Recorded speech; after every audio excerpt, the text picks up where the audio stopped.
So what's up mga kaprayon, maupod ni ang DE64W nga gikan sa Pardo. So atoan na ning gi-pull out o ginahinay ang iyahang evaporator casing kay para maligtis na to ang iyahang evaporator. So naa si Chino Works ang sa diri ang ni-perform kay diri ta sa pikas. So dara mga kaprayon automatic ato nang nahumol ang evaporator sa tubig dara ay naagid siya leaking.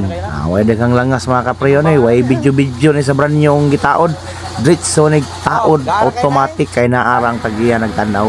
So dara na kaprayon na gikuot na ni Chino Works ang alimango diha nga ang paak na lubot. Okay. Areta sa pikas mag-prepare ka sa tong kamera. Tanaw na to atong DE17 diri nga W nga gikan paginig Argao. Grabe. Power kay si ma'am ay nakalong distance gid diri sa Toledo.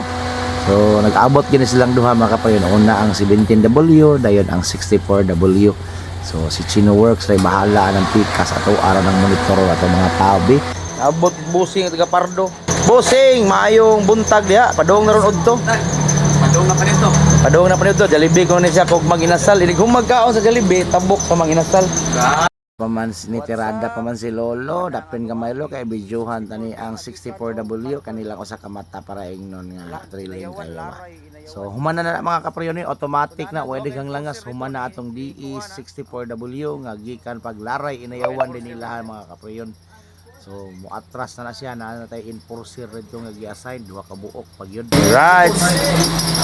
So human sa ato ang DE64B na atay nasuod pod nga Wigon R naka-schedule pod dong adlaw si Lander. Ang katong multicam nun abot adi ha usa.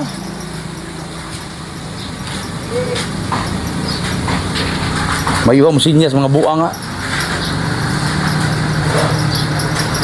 Okay. Amping boss. Ride safe boss. Salamat kayo sa paglaag. Sunod kita na to pohon.